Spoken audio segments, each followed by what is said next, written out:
High friends, আসসালামু আলাইকুম। Welcome back to my channel. আশা করি সবাই ভালো আছেন।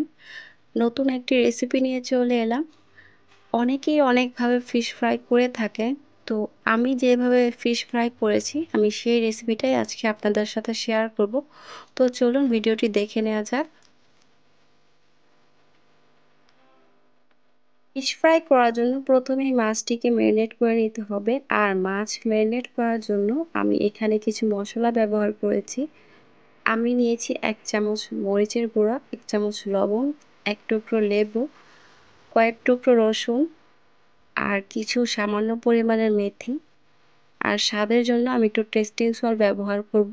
আপনারা চাইলে এটা স্কিপ করতে পারেন। আর এখানে আমি কালারের জন্য জর্দার কালারটা একটু ব্যবহার করেছি। যেহেতু আমি একটি মাছ নিয়েছি সেজন্য আমি মশলার পরিমাণটাও কম নিয়েছি। এখানে একটি মাছ আমি ভালোভাবে ধুয়ে পরিষ্কার করে নিয়েছি। তো ছুরির সাহায্যে এভাবে কেটে নিতে হবে। মাছ কাটার সময় এমনভাবে কাটবেন যেন মশলাগুলি সুন্দরভাবে মাছের ভিতরে দেওয়া যায়।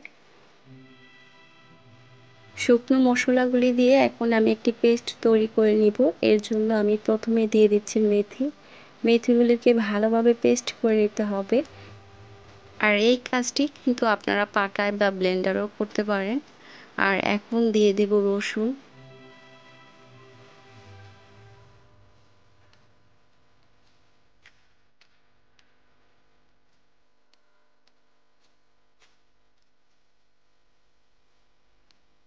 এ পর্যায়ে এসে আমি দিয়ে দিব লবণ, মরিচের গুঁড়ো আর টেস্টিং সল্ট দিয়ে এখন সবগুলি একসাথে ভালোভাবে পেস্ট করে নিব। আপনারা যদি মাছ বেশি নেন সেক্ষেত্রে মশলার পরিমাণটাও বাড়িয়ে নেবেন। যেহেতু আমি একটি মাছ নিয়েছি সেজন্য আমার মশলার পরিমাণটাও কম নিয়েছি।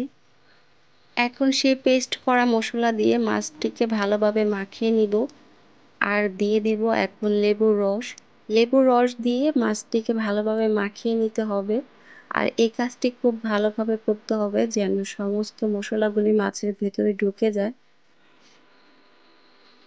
সেমভাবেই কিন্তু আপনারা যে কোনো মাছ এই মশলা দিয়ে ভেজে নিতে পারেন।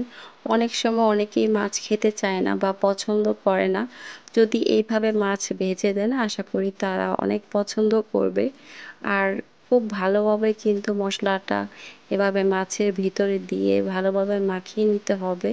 ভালোভাবে মশলাটি মাখানো হয়ে গেলে এখন আমি এটাকে রেস্টের জন্য রেখে দেব 1 থেকে 1.5 ঘন্টার জন্য।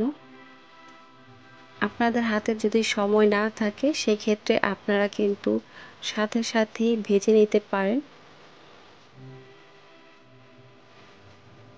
তো আমার 1 ঘন্টা শেষ। আমি এখন মাছটিকে আবারও মশলার সাথে ভালোভাবে মাখিয়ে নিব। আর এখন দিয়ে দিচ্ছি সরিষার তেল। সরিষার তেল দিয়ে মশলার সাথে আবারও ভালোভাবে মাখিয়ে নিব। সরিষার তেল দিলে যে কোনো ভাজা পোড়ায় কিন্তু টেস্টটা অন্যরকম আসে। আর এইদিকে আমি একটি ফ্রাই প্যানে তেল গরম হতে দিয়েছি। আজ ভাজার জন্য আমি কম তেল ইউজ করেছি। আমি এখানে বেশি তেলে ভাজবো না। আর এই মাছ ভাজার কাজটি আমি মাটির চুলায় করেছি। তো মাটির চুলায় যে কোনো রান্নাই হোক না কেন তার টেস্টটা কিন্তু অন্যরকম আসে। মাছটি দিয়ে এবং তার উপর ভালোভাবে মশলাটা দিয়ে দিতে হবে। চুলার আঁচটি মিডিয়ামে রেখে আমি মাছটিকে ভালোভাবে ভেজে নিব।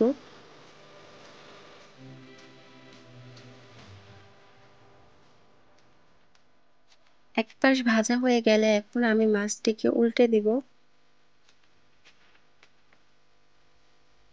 এই পাশটিকেও লাল করে ভেজে নিব।